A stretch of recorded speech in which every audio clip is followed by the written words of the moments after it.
Hello tout le monde, Olivier Tréca du Chasseur de Migrateurs. Bon, alors, on est le 14 septembre, à quelques jours de la grande manifestation de samedi.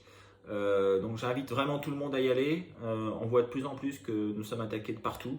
Euh, j'ai un peu regardé un petit peu toutes les vidéos euh, des présidents de fédération qui sont tout à fait éloquentes.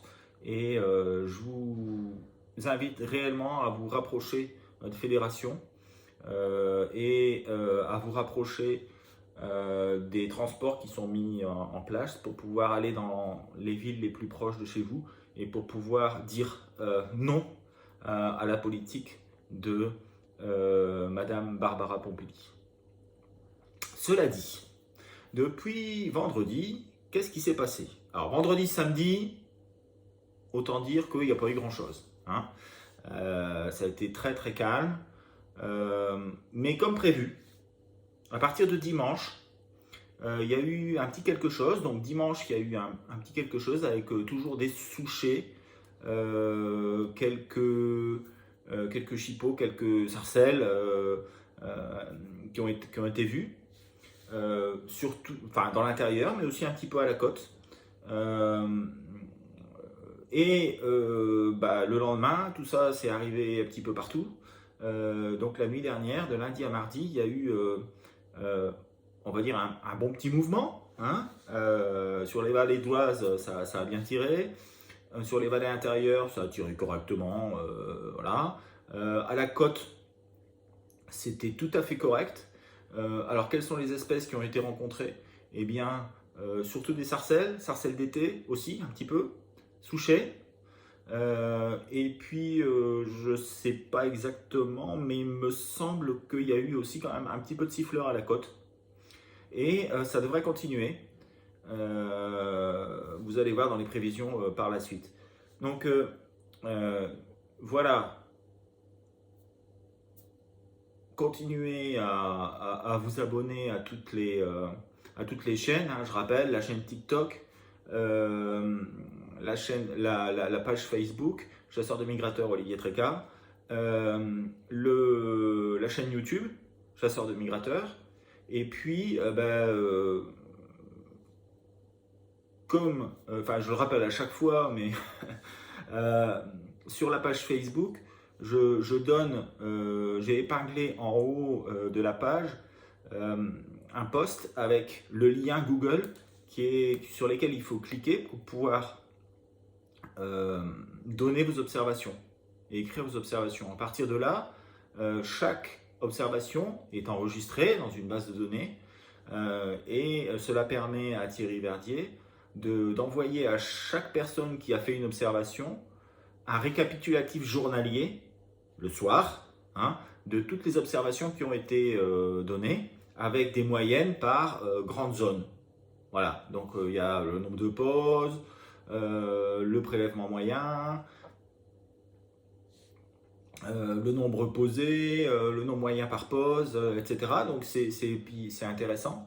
Et donc même si vous faites capot, c'est toujours intéressant de savoir ce qui se passe.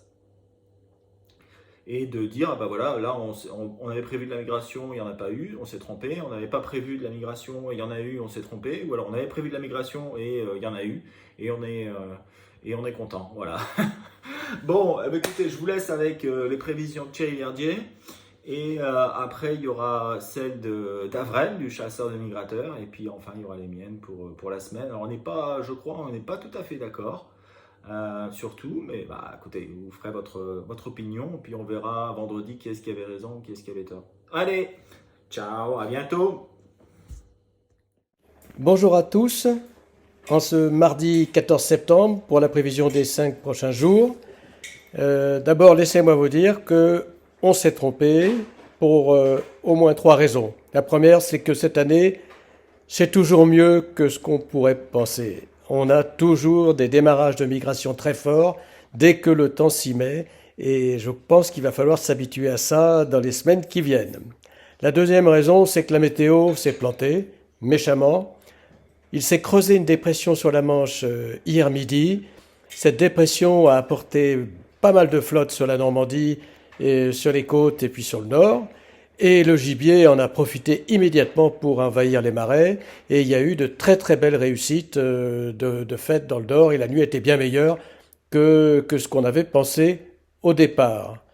Et puis la troisième raison aussi, c'est que il est passé un anticyclone qui s'est gonflé, on va dire, à 1022 millibars sur l'Angleterre depuis lundi.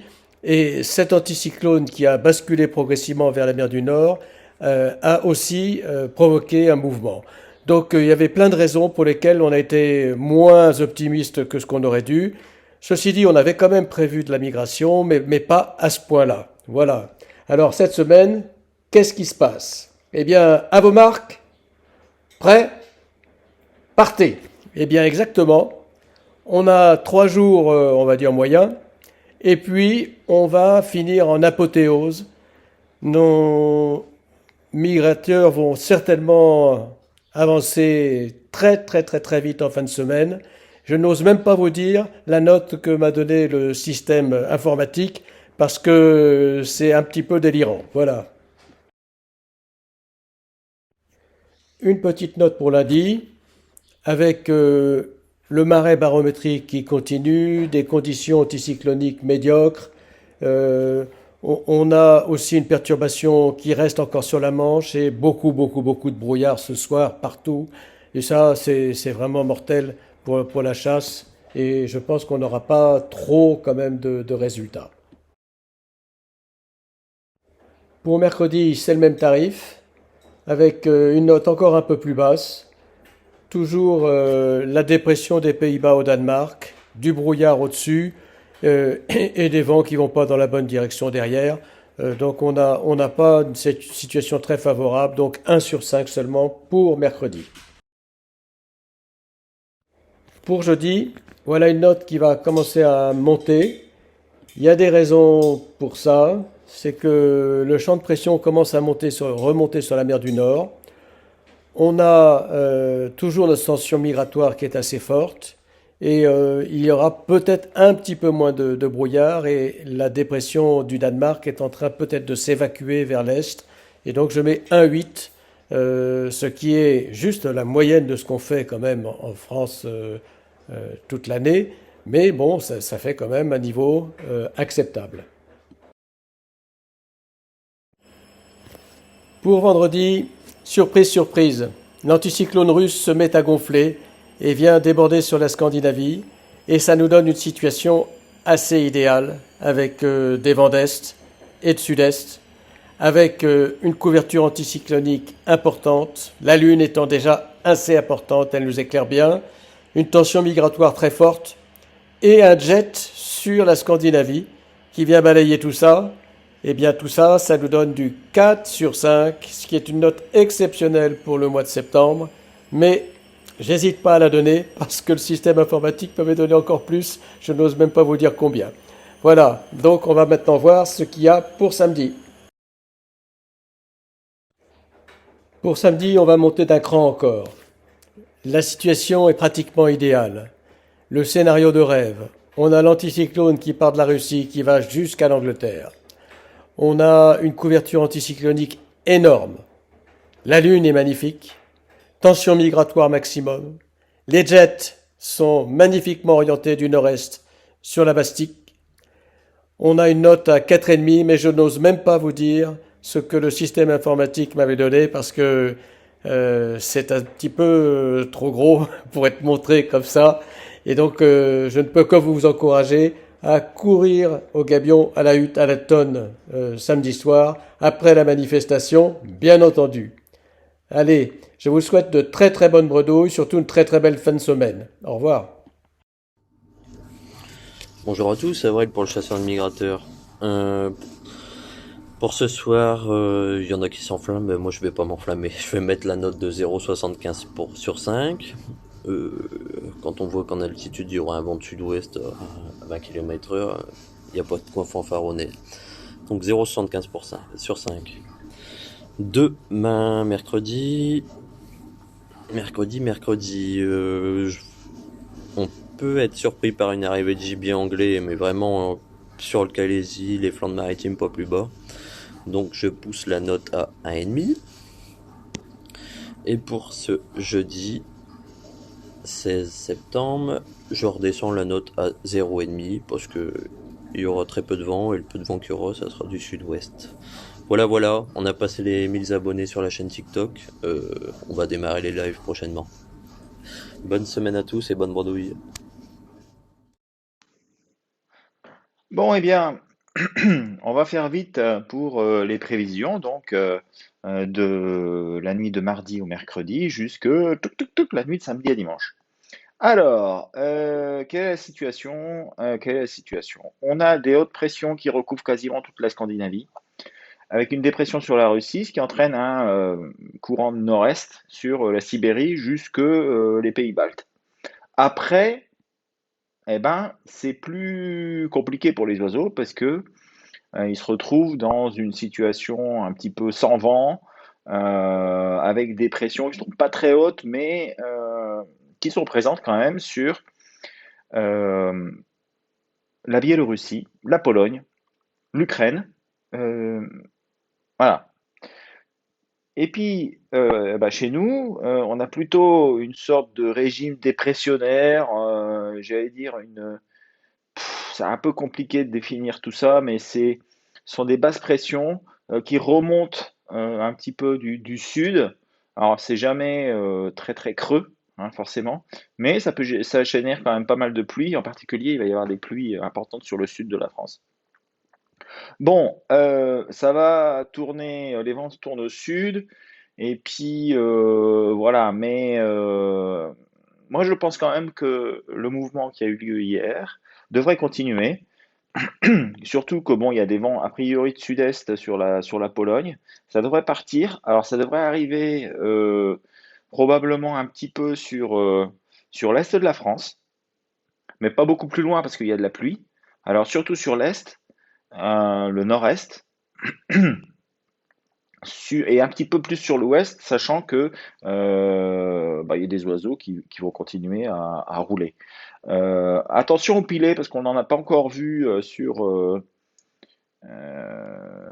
depuis dimanche là, et il se pourrait bien que ça arrive. Sinon, bah, des canards de saison, hein, souchets, sarcelles, chippeaux, hein, sachant que la Pologne est un pays de chippeaux. Euh, de mercredi à jeudi, je pense que ça devrait être un peu moins bon. Alors, c'est un petit peu la même situation, il y a des hautes pressions sur la Scandinavie, mais tout ça, ça se décale quand même vers l'est. Et parce qu'il y a la dépression qui maintenant sera centrée sur le Danemark. Alors ça, je ne sais pas si ça vous rappelle quelque chose, une dépression centrée sur le Danemark, mais il se peut qu'il y ait quand même, ça va créer un retour d'est. Alors je ne sais pas exactement comment ça va se positionner, etc. dans le temps, hein, mais un retour d'est avec des départs j'allais dire, de Finlande. Ça peut passer par-dessus et puis ça peut réarriver sur le Benelux, où il va y avoir normalement un vent de nord-ouest. Alors, vent de nord-ouest, ça va rentrer dans les terres, ça va prendre la ligne Rhône, ça va prendre les lignes intérieures du nord de la France, et aussi, logiquement, un petit peu le nord-ouest. Donc moi, je vois, bon, quelque chose qui va arriver peut-être un petit peu plus tard, mais avec toujours quand même un petit peu d'oiseaux qui devraient se montrer le bout de leur bec. D'accord. Peut-être aussi en prime quelques oiseaux des îles britanniques qui pourraient arriver via le jet qui se met en place correctement sur l'Angleterre et l'Irlande. Euh, de jeudi à vendredi, le jet se fait vraiment bien. Les pressions remontent sur la Sibérie. La dépression se décale sur l'est de la Baltique. Alors, les vents, il n'y aura pas forcément beaucoup de vent chez nous, mais le jet en hauteur, il sera bien. Donc, il y a des éclaircies qui vont se mettre en place sur la mer du Nord, sur le Danemark, etc. Même s'il n'y aura pas beaucoup de vent, je pense que ça peut le faire. Donc, c'est pour ça que j'ai mis 3-3 sur le nord de la France et 2,5 sur le reste du pays. sachant que 2,5, il se peut que ce soit des oiseaux qui prennent le jet et qui arrivent sur les Charentes, mais aussi sur le sud-est de la France. Euh, de vendredi à samedi, ça devrait diminuer, hein, parce que là, on a vraiment un régime dépressionnaire qui arrive avec, alors, bon, pas de vent sur l'Allemagne, pas vraiment beaucoup de vent non plus sur les Pays-Bas et le Benelux. S'il y a un petit peu de vent, ce sera sud, sud-est. Euh,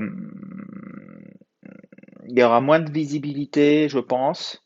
Euh, bon, il y aura moins de jets, mais plus de visibilité, pardon. Donc, c'est à peu près blanc de bonnet, bonnet blanc. Moi, je dirais 2,5 un petit peu partout. Après, de samedi à dimanche, là, on va avoir quelque chose qui est plus intéressant, où il y a de nouveau des oiseaux qui vont pouvoir partir de plus loin.